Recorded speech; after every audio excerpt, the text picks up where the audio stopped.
la spiritualité franciscaine, qui est évidemment centrée sur la personne de Saint François d'Assise, son exemple si inspirant et que donc plein de gens ont voulu suivre. C'est l'un des ordres religieux, l'ordre des frères mineurs, qui est si nombreux et qui a été si nombreux historiquement. Et c'est l'un des seuls ordres qui a survécu ou qui a continué chez les anglicans. Après la séparation anglican-catholique, la plupart des ordres étaient éliminés, mais les franciscains ont continué.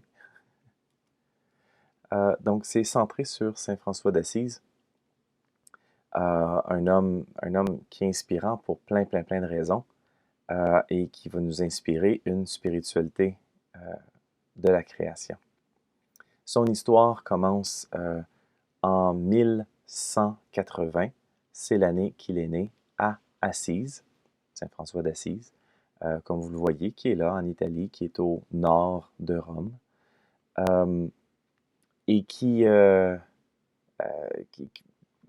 un lieu plein de verdure. C'est au milieu du continent, du moins de la péninsule d'Italie. Et ça devient assez frais en hiver. J'étais là en décembre. C'est assez frais.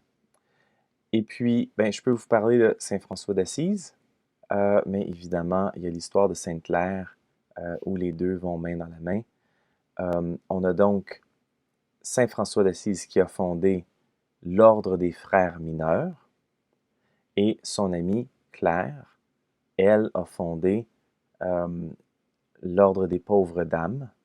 Et avec le temps, avec un peu de distance, on a commencé à les appeler les franciscains, les clarisses, font partie de la grande famille franciscaine.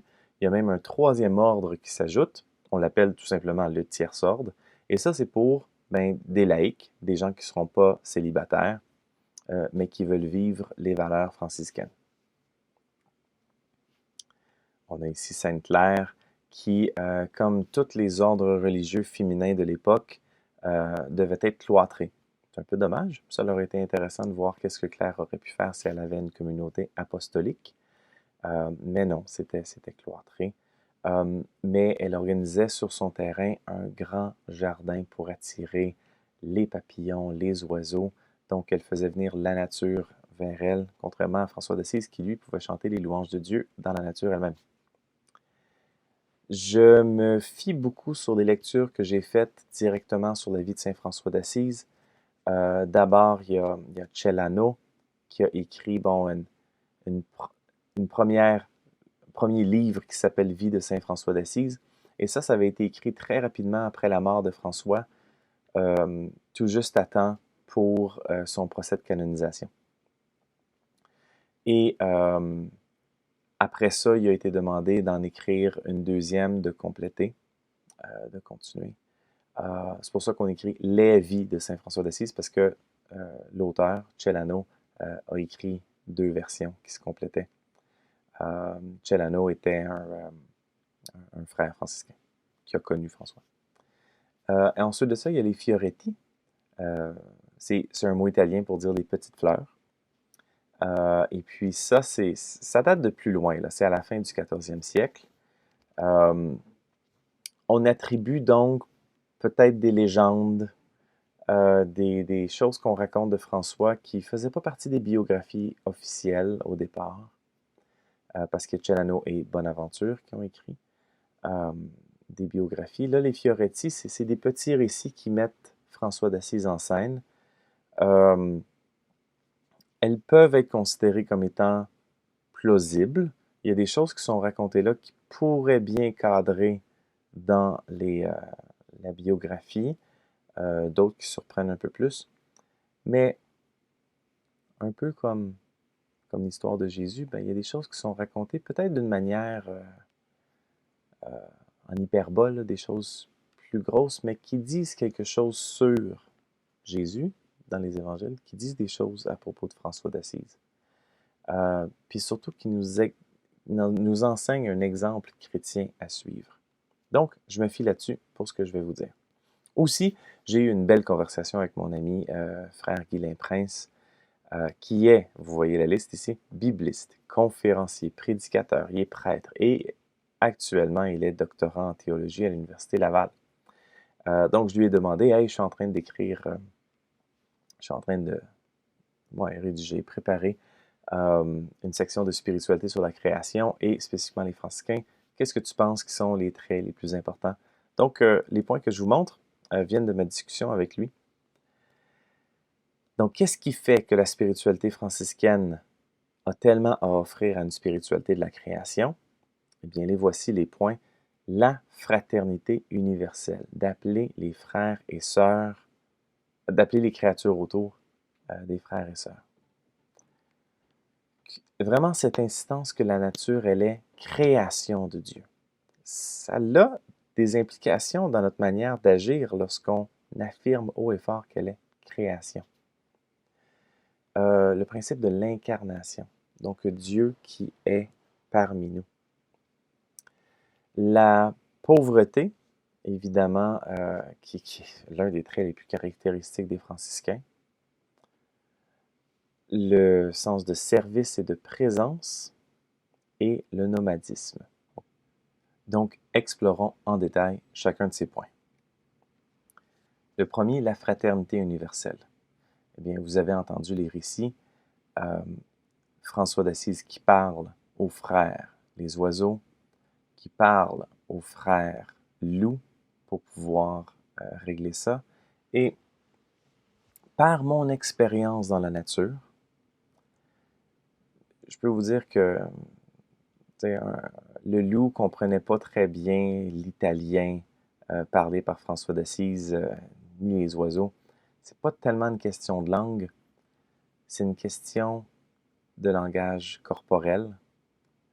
C'est dans le ton de la voix qu'entre créatures, on peut se comprendre. Et plus on est attentif dans la nature, plus on veut vraiment écouter quel est le langage qui est présent parmi les différentes créatures, bien, on arrive à communiquer avec elles d'une certaine manière. Donc ça, c'est beau. C'est beau. Et François d'Assise ne considérait pas nécessairement que tous les animaux sont d'égale dignité, mais que chacun des animaux a une valeur assez grande pour pouvoir les nommer frères et sœurs. Donc cette fraternité universelle, moi, m'inspire beaucoup et ça a changé ma manière d'agir dans la nature. Parfois, dans certaines situations, je me disais, qu'est-ce que François d'Assise ferait? Qu'est-ce que Jésus ferait? Le deuxième point, c'est que la nature, elle est la création de Dieu. Donc, il faut s'arrêter et la contempler, cette création-là, parce que plus on étudie les œuvres de l'artiste, plus on arrive à connaître l'artiste. Lorsqu'on va à Assise, en haut de la montagne, il y a l'Ermitage, et puis il y a des sculptures, donc comme ça, partout à Assise, puis même à l'Ermitage, il y a des sculptures. Et là, il y a une si belle sculpture de François d'Assise étendue sur le sol en train de contempler le ciel étoilé. Du moins, c'est ça qui est écrit sur le petit panneau à côté. J'ai pris la photo en plein jour, mais on peut l'imaginer la nuit en train de regarder les étoiles. Donc, c'est de donner beaucoup de valeur à ce que Dieu a créé. Et aussi, ça apparaît dans le Cantique des créatures, que Dieu est créateur et qu'il est Père de toutes ces créatures autour. Selon François, contempler l'œuvre de Dieu permet de mieux connaître Dieu. Toute créature a une valeur intrinsèque. L'agneau, le ver de terre, oiseau, loup, terre, eau, feu. Dieu a créé les créatures, en relation entre elles. Okay? Donc, c'est pas simplement Dieu crée plein d'individus, voilà. Non, non, c'est Dieu voulait permettre ces relations-là. Et les relations brisées peuvent être réparées grâce à l'intervention d'une personne qui est animée par Dieu. C'est une profonde conviction qu'avait François et qu'ont les franciscains. Ensuite, il y a le principe de l'incarnation. Donc, que Dieu est, que le Fils de Dieu est incarné en Jésus. Et ça allait à contre-courant d'une Église qui était très axée sur la transcendance et sur un certain élan spirituel seulement. Le regard était toujours tourné vers Dieu, en oubliant que le regard de Dieu est tourné vers la terre. Et là, Saint François d'Assise a été assez révolutionnaire en mettant beaucoup l'accent sur le côté charnel, sur le côté d'incarnation. Et notamment avec l'un de ses amis, Saint François organisa la messe de Noël à Greccio, soulignant l'importance de l'incarnation. Donc, c'est un beau petit village sympathique dans une vallée. Je suis allé visiter. Et lorsqu'on monte en flanc de montagne, il y a une grotte. Et ce qui a été organisé, c'était toute une montée au flambeau avec toute la communauté du village le 24 au soir, 1223, 24 décembre. Donc, montée au flambeau. Et là, la messe, elle était faite dans la grotte, un peu pour simuler Bethléem avec la grotte et les bergers qui vont adorer. François d'Assise a servi de diacre pendant cette célébration-là. Et la femme du maire du village s'est assurée qu'il était pour avoir une statue de Jésus en bois qui a été enveloppée de l'ange. Et plusieurs témoins à ce moment-là ont vu le petit bébé bouger. Donc, miracle momentané pendant cette célébration-là. Et peinture intéressante qu'on retrouve dans la grotte aujourd'hui, cette même grotte où a eu lieu cette célébration-là. La pierre par-dessus, on a installé un autel plus officiellement. Mais on voit par-dessus Marie qui est en train de donner le sein, qui est en train de nourrir. Donc vraiment, une incarnation vraie, pas une espèce d'imitation de Jésus très spirituel, puis il n'y avait pas de besoin terrestre. Non, c'est un bébé qui vient de naître, puis il avait besoin de boire. Marie, c'est une femme qui est épuisée après avoir accouché. Elle nourrit son enfant. Et on ressent tout l'amour dans cette vraie relation charnelle. Donc, l'incarnation qui est très importante. Pourquoi c'est important au niveau environnemental? Ben, parce que le regard n'est pas seulement tourné vers Dieu, parce qu'il y a toujours de dérapage possible quand on fait ça, qu'on considère que le monde dans lequel on est, il est mal. Alors que dans le récit de la Genèse, ça dit que Dieu crée le monde bon. Et Dieu vit que c'était bon. Lorsqu'il voit l'ensemble des choses, Dieu vit que c'était très bon. Saint François d'Assise est convaincu de ça. Et donc ramène le fait que c'est pas toujours facile, c'est difficile, il y a de la souffrance sur Terre, oui, mais il reste que l'ensemble est bon et que Dieu vient nous visiter sur Terre. Notre regard ne peut pas seulement être tourné vers Dieu au ciel, mais aussi Dieu qui nous visite sur Terre. Alors voilà, François d'Assise qui jouait son rôle de diacre et Marie qui allaite l'enfant. Ce sont des fresques splendides sur le mur. Donc Dieu est transcendant, très haut, tout-puissant, bon Seigneur. Dans la pensée de François d'Assise, il est quand même de son époque dans le sens que il n'y a pas vraiment de signe dans la spiritualité franciscaine que Dieu est immanent, contrairement à d'autres spiritualités que je vous présente dans le cours.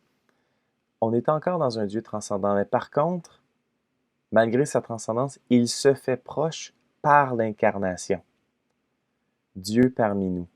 Et il s'incarne, ben, il s'est incarné lors du premier Noël, lors de la naissance de Jésus, et il s'incarne par l'Eucharistie. Et donc, par nous en partie, on devient le corps du Christ. Donc, cette spiritualité-là est très importante. Donc, François n'a pas une spiritualité désincarnée qui se soucie du ciel seulement, mais une spiritualité incarnée qui veut faire advenir le règne de Dieu sur terre. Prochain point, c'est celui de la pauvreté. On voit ici à gauche, ça se trouve dans la crypte de la basilique Saint-François à Assise.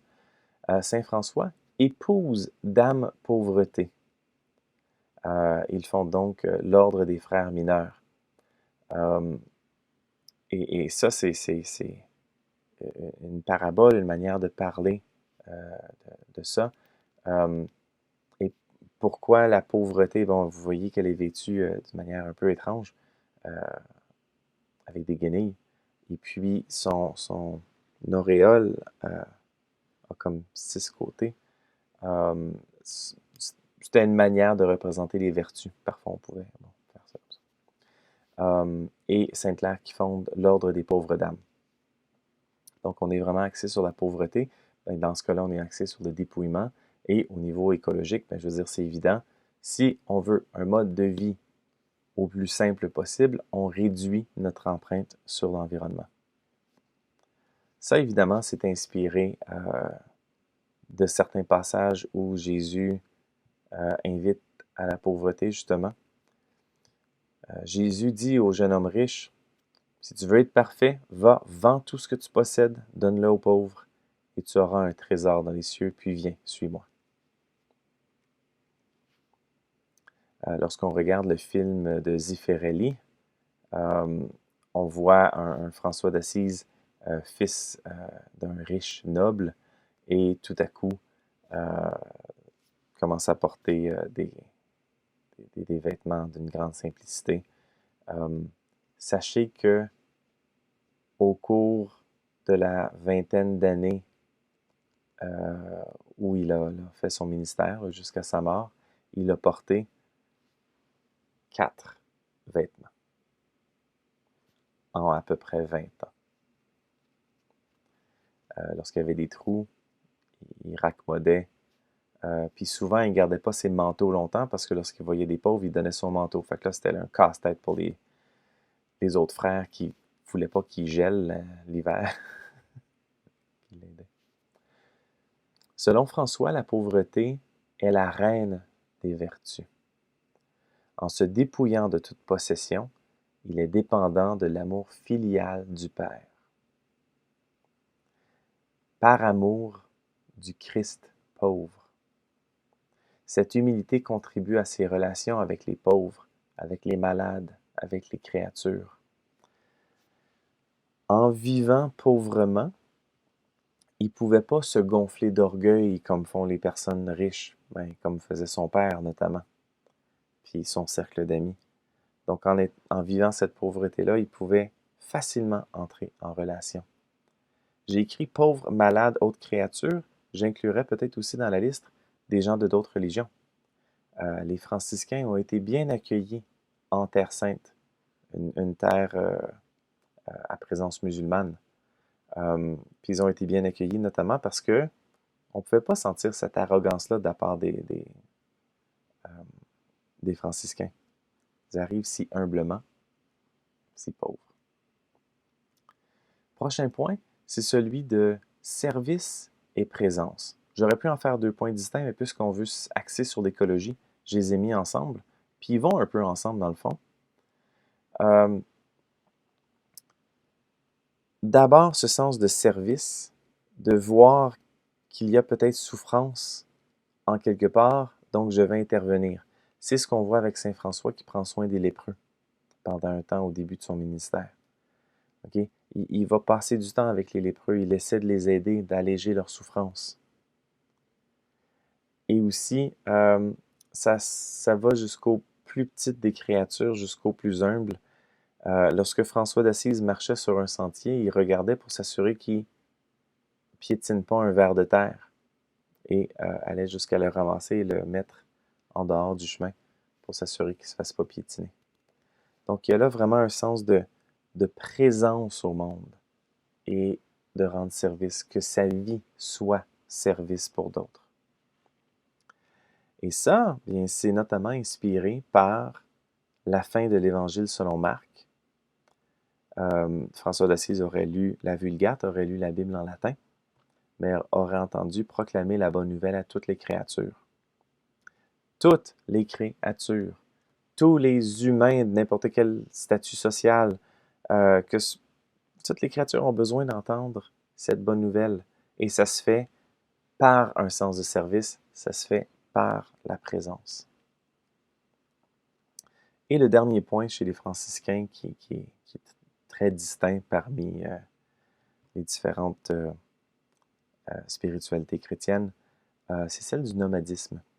Dans la règle de l'ordre des frères mineurs, c'était important que les frères ne possèdent rien. Évidemment, leur livre de prière, une croix, leurs vêtements, c'est les choses qui leur appartenaient personnellement, mais le reste, c'était mis en commun.